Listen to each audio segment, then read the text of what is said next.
Hello everyone, I am your Sudesh ma'am. Welcome back to my YouTube channel English mastermind. बच्चों, आज की class में हम डिस्कस करेंगे क्लास 9th की एनसीईआरटी बुक मोमेंट्स का लेसन 5 द हैप्पी प्रिंस के क्वेश्चन आंसर।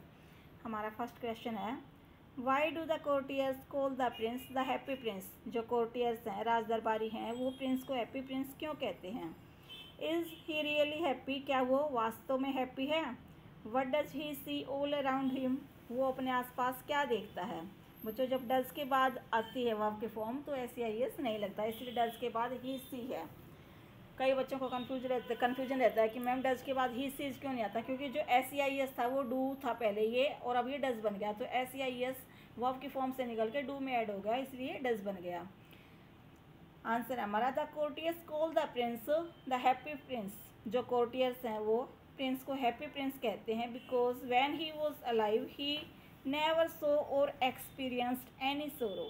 क्योंकि जब वो जिंदा था तब उसने कभी भी किसी सोरो था बच्चों तकलीफ दुख, क्योंकि उसने कभी भी न तो कोई तकलीफ महसूस की और न ही कभी किसी दुख को देखा। But now he is not really happy, लेकिन अब वो वाकई में हैप्पी नहीं है। All around him he sees misery and poverty. अपने चारों ओर वो जो देखता है वो क्या है, मिजरी मीन्स तकलीफ़ें, सिर्फ तकलीफ और पोवर्टी ही देखता है। This makes him very sad, और ये सारी चीज़ें हैं वो उसको काफ़ी दुखी कर देती हैं। सेकंड क्वेश्चन हमारा, why does the happy prince send a ruby for the seamstress. Seamstress, जो हैप्पी प्रिंस है वो अपने जो रूबी है उसको निकाल कर सी मिस्ट्रेस को क्यों भेज देता है। What does the swallow do in the seamstress house. जो सिलाई मशीन वाली जो सिलाई करती है, सी मिस्ट्रेस में जो सिलाई करने वाली लेडी है, जो स्टिचिंग करके मतलब अपना गुजारा करती है, तो जो स्वेलो है, एक बर्ड है ये बच्चों, तो वो स्वेलो है वो सी मिस्ट्रेस के घर में, उस सिलाई वाली औरत के घर में जाकर क्या करता है। आंसर है, the seamstress is embroidering flowers on the royal dress. Royal होता है बच्चों शाही, कोई शाही घराने की पोशाक आई हुई थी उसके पास, उसके ऊपर वो एम्ब्रॉयडरी कर रही थी, फ्लावर निकाल रही थी एम्ब्रॉयडरी के द्वारा। हर लिटल सन हैज़ फीवर, उसके जो छोटा बेटा था उसके जो छोटा बेटा था उसके फीवर था। He is crying for oranges, but the seamstress has nothing to give him. वो ऑरेंज के लिए चिल्ला रहा था, बच्चा थोड़ा सा जिद्दी तो था ही, तो उसको मतलब पता नहीं था कि उसकी मम्मा के पास ऑरेंज नहीं है। वो ऑरेंज मांग रहा था बार बार, लेकिन उसके पास उसको देने के लिए कुछ भी नहीं था। So the happy prince asked the swallow to take out ruby from his sword hilt. Hilt होता है बच्चों, स्वॉर्ड होता है तलवार, हिल्ट होता है जिससे मतलब हैंडल कह सकते हैं, जहाँ से हम तलवार को पकड़ते हैं। तो उसने प्रिंस ने स्वेलो को कहा कि वो उसका जो तलवार का जो हैंडल है उससे उसके रूबी को निकाल कर ले जाए, and give it to the seamstress, और वो उस स्टिचिंग करने वाली औरत को दे दे। The swallow puts the ruby on a table beside the lady, और जो स्वेलो है वो जाता है और वहाँ पे जो उस लेडी की साइड में, बिसाइड मतलब साइड में, उसकी साइड में जो टेबल थी उसके ऊपर उस रूबी को वो रख देता है। And fence the boys forehead with its wings. Forehead होता है माथा, क्योंकि बच्चे का जो फोरहेड था वो बुखार से तप रहा था, इसलिए वो अपने विंग्स के द्वारा, जो स्वेलो अपने पंखों के द्वारा उसको हवा करता है। क्वेश्चन 3 हमारा, for whom does the prince send the sapphires and why. उसके पास 2 सैफायर्स थे बच्चों, दोनों आँखों में सैफायर्स होता है मतलब नीलमणि, तो उसके पास जो 2 सैफायर्स थे उसको वो कहाँ भेजता है और क्यों भेजता है। The Prince sends A sapphire for a play right. पहले वाला जो सैफायर है वो एक प्ले राइट होता है, प्ले लिखने वाला, उपन्यासकार के पास भेजता है। Because he has to finish his place, क्योंकि उसको अपना जो प्ले था वो फिनिश करना था। But he has no fire in his grate. Grate होता है बच्चों अंगीठी, लेकिन उसकी अंगीठी में फायर मतलब आग नहीं थी, कोयले नहीं थे, इसलिए वो ठंड के कारण काम नहीं कर पा रहा था। More over he is hungry, ऊपर से वो भूखा भी था।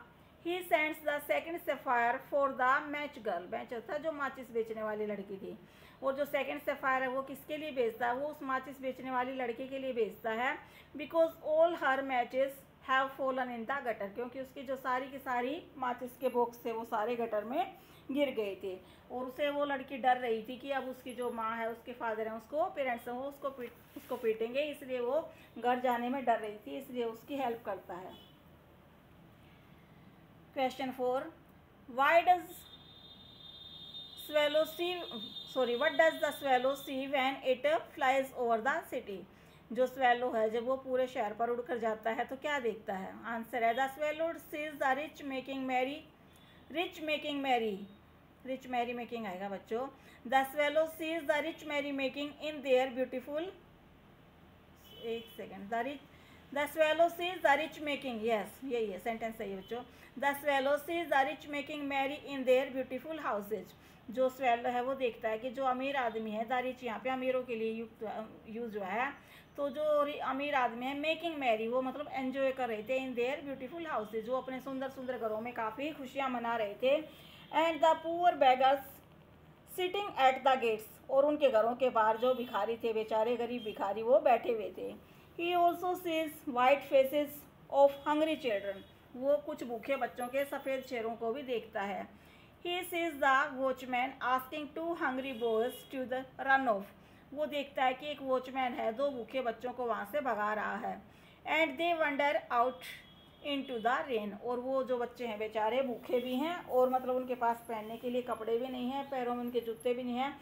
ऐसे 2 बच्चों को वॉचमैन वहाँ पे खड़े नहीं होने देता, जो बड़े बड़े हाउसेज हैं उनके बाहर वो, और वो कहता है कि यहाँ से चले जाओ, उनको निकाल देता है। इस तरह वो फिर वंडर होता है बच्चों, भटकना मतलब घूमना, और इस तरह वो बच्चे फिर बारिश में भटकते घूमते रहते हैं। एक वंडर होता है जो WOND, वो होता है हैरान, सरप्राइज, और ये वंडर होता है WANDR, तो इसका मतलब होता है घूमना।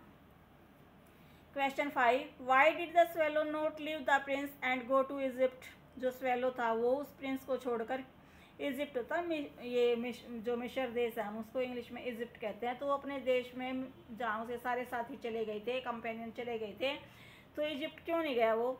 The swallow wanted to go to Egypt, वो जो स्वेलो था वो जाना तो चाहता था। Where all his friends had gone, जहाँ पे उसके सारे जो साथी थे ऑलरेडी मतलब पहले ही वो जा चुके थे। But he realized that the prince had been but when he realize, लेकिन जब उसने ये रियलाइज़ किया that the prince had become blind after giving away the sapphires, लेकिन जब उसने ये महसूस किया कि जो वो प्रिंस है वो अपने नीलमणि देने के बाद अंधा हो गया है, ही चेंज्ड हिज माइंड, तो उसने अपना माइंड है वो चेंज कर लिया। He decided to remain with the prince and be his eyes, उसने डिसाइड कर लिया कि अब वो उसकी आंखें बनकर प्रिंस के साथ ही रहेगा, मतलब जो काम अब प्रिंस नहीं कर सकता, देख नहीं सकता, वो उसके साथ रहेगा, उसको सारी चीज़ें बताएगा। नेक्स्ट क्वेश्चन है, what are the 2 precious things mentioned in the story, इस स्टोरी में कौन सी ऐसी प्रेशियस होता है बच्चों, कीमती, कौन सी ऐसी 2 प्रेशियस थिंग्स हैं जो इस स्टोरी में मेंशन की गई हैं? Why are they considered precious, उनको कीमती क्यों माना गया है? The 2 precious things are the heart of the happy prince, एक तो जो कीमती चीज़ है वो है, पहली चीज़ है उसका प्रिंस का दिल। एंड द डेड स्वेल, और दूसरी चीज़ है जो कीमती है बहुत ज़्यादा उस टाइम, वो है मरा हुआ जो बर्ड है स्वेलो, वो। They are considered precious because they not only understood the misery of the poor people but also help them, वो इसलिए प्रेशियस हैं क्योंकि उन्होंने सिर्फ लोगों की मिजरी मतलब तकलीफ, लोगों की, गरीब लोगों की मिजरी को समझा ही नहीं, बल्कि उन्होंने हेल्प भी की दोनों ने।